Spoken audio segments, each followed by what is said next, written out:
I'm a first-year resident at the local hospital, so I often work long hours and I'm always sleep deprived.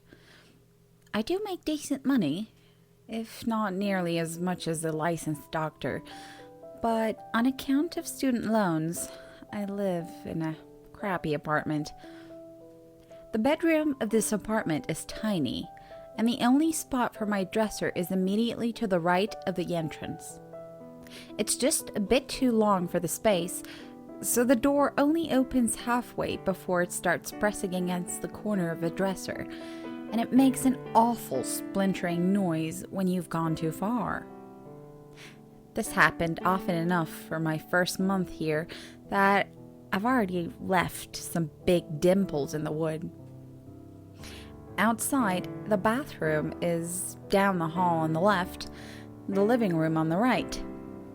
The hallway is just wide enough for the bedroom door, with a couple of inches leeway on either side of the frame. Why is this important? About 2 weeks ago, the door to my bedroom moved. I'm not sure how else to describe it. I had just worked my second 30-hour shift in 3 days, and on 4 hours of sleep, I was just getting up for another one.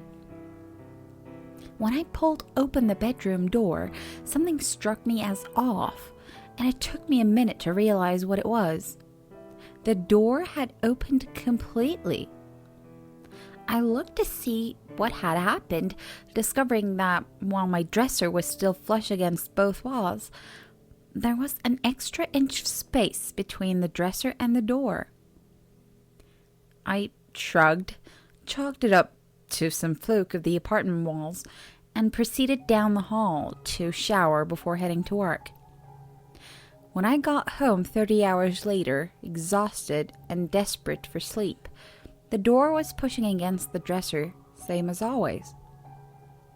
Nothing unusual happened for a couple of days, but on Thursday morning I was going out for another long shift when the door opened even wider. It looked like the doorway had shifted even farther left, far enough that I could see a half inch of the hallway's wall sticking out beyond the door frame. It was as though the contractor had miscalculated when he built the place, slightly displacing the doorway from the hall. An inch more, and I would be able to see insulation and wiring. I stared at that sliver of drywall for a few minutes, dumbfounded, while my mind tried to come up with some rational explanations. The building was old, settling, and this was just the result of natural wall tensions easing. This disjunction had been there this whole time, and I had been too busy or too tired to notice. I'd slept through an earthquake, during which my room got displaced a couple of inches from the hall. All of the explanation seemed plausible. With work coming up in half an hour, I really just wanted to get some coffee and get out of there, so I decided to call the super after I got off. However, when I got home the next morning, the door was back to normal, and I was tired enough not to even care. Everything was ordinary the next day, too. On Saturday, I was headed for the hospital again when I found that although my door only opened halfway, grinding against the dresser as usual, the hallway itself had shifted a good foot. The entire wall and then some space was clearly visible. To the left of the wall, where I should have been looking into my bathroom, there was this black inch-wide gap. The light from my room only went a couple of inches into that shadowy space, but I could see a floor that looked to be made of concrete, smooth, featureless, and gray. This musty smell emanated from inside, like from an old, dry basement, or maybe an attic that had been left untouched for far too long. My first instinct was just to close the door, Clearly, this was just a hallucination brought on by working too many hours with too little sleep. But the doorknob clattered against solid drywall. My door wouldn't close. Confused and more than a little disturbed, I initially thought to just leave, get the hell out of there, and worry about the details later. The need for a rational explanation, however, coupled with a morbid sense of curiosity, kept me from bolting out of the front door. I called out of work for the first time in almost a year, saying that a pipe had burst in my apartment and that I needed to let the repairman in to fix it. Next, I called the super and asked him to come by. Then, while waiting for him to arrive, I shined a flashlight into that sliver of space. There wasn't much to see. The area ended at a cinder block wall roughly where my hallway turned, and although I was blocked from seeing how far the room extended to the left, I got the impression that it was big. Maybe bigger than my entire apartment. Even if I was wrong, though, the fact remained that there was a strange space where my bathroom was clearly supposed to be. I even looked to be sure. Everything looked perfectly ordinary for my bathroom. The super arrived less than half an hour later, but in time it took for me to answer the door and escort him back to my room. Everything had gone back to normal. As you can imagine, I got pretty agitated, even frantic. However, when the super saw how upset I was, he actually asked me outright whether or not the walls seemed to be moving on their own. While I gaped at him, he explained that the previous tenant, a young woman who had also worked at the hospital, had complained to him about something similar. She had claimed that the walls sometimes extended an inch or more past the frame of the doorway, but whenever he came in to investigate, nothing was out of the ordinary. The young woman eventually became hysterical, on the verge of moving out, but at his suggestion took a leave of absence from the hospital instead. After that, there had been no more complaints. She stayed until her lease was up and then left without incident. The super gave me a sympathetic look after he told me the story and asked whether I had been working particularly long hours recently, or perhaps also felt trapped by my work schedule. I mean, what could I say to that? I agreed with him, informed him that I would be taking a break from work as well, and apologized for wasting his time. The super was cool about it, since I guess he had experience with this sort of thing, and even said that he was glad to help, that the hospitals work as residents too hard. After he left, I called work to let them know I'd be out tomorrow as well, and then decided to turn in early to make up for lost sleep. It was nearly midnight when I awakened. I'd been dreaming about something. I don't remember what it was, but it must have been a nightmare because I woke up with this sense of utter dread washing over me. It was like when you're alone in the early hours of the morning, silence hanging over your room like a sheet, and out of nowhere you get the feeling that someone is in the room with you, standing behind you, watching you. That was the feeling I had upon waking up in the stillness of my bedroom at midnight. And then I heard the scratching. It was faint at first, so faint that I thought I was imagining it, but gradually grew in volume until it was clearly audible from across the room. Something was scratching at my bedroom door. That in itself shouldn't have been so alarming. I'd had mouse troubles at the apartment before, I'd even heard them scratching at the walls at odd hours of the night. After the events of the previous days, however, the sound jolted me awake, that sense of dread deepening into real fear. I slowly got out of bed and tiptoed towards my door. Up close, the sound was unmistakable.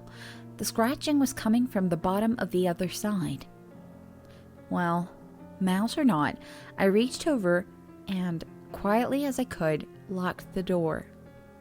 Then I grabbed the flashlight from the top drawer of my dresser, got onto my hands and knees, and shined it through the half-inch space underneath the door. The scratching stopped almost immediately. Then something reached in through the bottom of the door. I was so startled that for a moment I didn't even realize what it was, and then it felt like something had punched me in the gut. 3 fingertips curled against the bottom of my door frame, wriggling slightly as though trying to push the door open. The fingers were gray and skeletally thin, stained the rusty brown any medical student could tell you was dried blood. Their nails were long and ragged, clearly broken numerous times, with the splitting and pitting characteristics of malnutrition. And then I heard something else coming from just outside, carried on the musty, dry basement smell. Help me. The voice was so soft as to be barely audible, but it was clearly a woman, and I could hear panic running through it, quiet sobs underneath the words. And then I could hear something else, a sound like footsteps, approaching from somewhere far away. And all the while, the voice continued whispering, never growing louder, but getting more urgent, more rapid. Help me, please, please help me, it's coming, please, please, please help me, it's coming, please, please, please. Then the fingers vanished, as though whomever they belonged to had been violently jerked away. I could hear the sound of something being dragged along the ground, something scraping frantically against the concrete, but that noise quickly faded into the distance. And then I heard the soft sound of footsteps approaching again. It stopped outside my door, and for a while there was only silence. Then, as I watched by the trembling light of my flashlight, the lock slowly began to turn. Somehow, it was being locked from the other side. I jumped up and slammed my shoulders against the door, dropping the flashlight in my haste, and scrambled to the locked door again. Something resisted my frenzied attempt to turn that little dial, and my fingers were so sweaty that they kept slipping off. Before I finished turning the lock, the knob twisted in my grip, and whatever was back there hit the door hard enough that the whole thing shuddered. Raw terror flooded my system, and I pushed back as hard as I could. My body leaned almost parallel to the ground, even as I continued fumbling with the lock. Whatever it was, it hit the door again, harder this time, such that it actually opened for a split second. I was almost sobbing at this point, but my bare feet found purchase on the linoleum floor, and I shoved back with all my strength, somehow slamming the door back closed. At the same time, my fingers were finally able to wrap themselves around the lock and turn it. Using the time that bought me, I ran to my dresser and dragged it in front of the door, and then sat down with my back against it. The pounding continued, even more strongly than before, but with my dresser in the way, the door stayed closed. After a few minutes, it simply stopped, and there was another minute or two of silence before the soft sound of footsteps finally moved away. Still, I continued sitting in front of the dresser, back braced against it, too terrified to even think of opening the door or heading back to bed. The only window in my bedroom was too small to climb through, and I'd left my phone on the kitchen counter. There was nothing to do but sit and wait, which I did until the grayish light coming through my window announced the arrival of morning. It took me a while to finally muster the courage to push the dresser aside, and even then I just stood there for a few minutes staring at the doorknob. In the end, the need to know overcame the fear of the unknown, and I pulled the door open just a crack. My hallway sat outside, same as always, with no sign that anything was unusual. Even the other side of the door was pristine, with no evidence that any violence had been directed toward it during the evening. With the door halfway open, pressing against the dresser as usual, I slipped outside the bedroom and into the hallway, heart pounding even though I was already doubting my own mind. Could it all have been just a nightmare? Had I suffered a psychotic episode in the middle of a night, terrified of nothing more than a mouse scratching at my bedroom door? Did I spend the entire night camped in front of my dresser on account of a hallucination?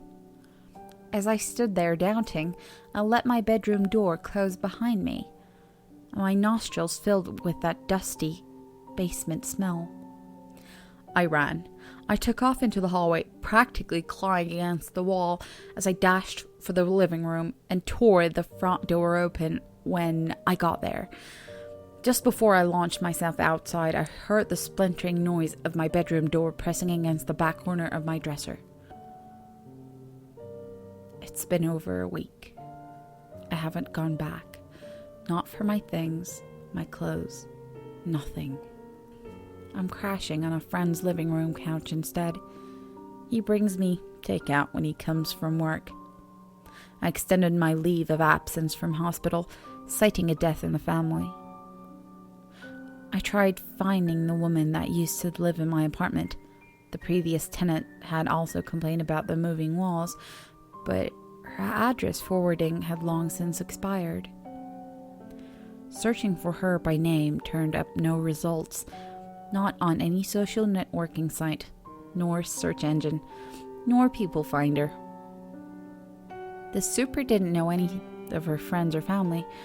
I even checked the FBI's missing persons page with no luck. I hope she's out there somewhere, merely beyond my ability to find. But I have nightmares every night, ones in which those emaciated fingers and soft, pleading voice reach out to me from dark, endless space. Still, I insist that every door in the apartment stays open, because the last time I opened the front door, there was a tiny cross-section of wall exposed, as though the doorway had been displaced half an inch from its usual spot.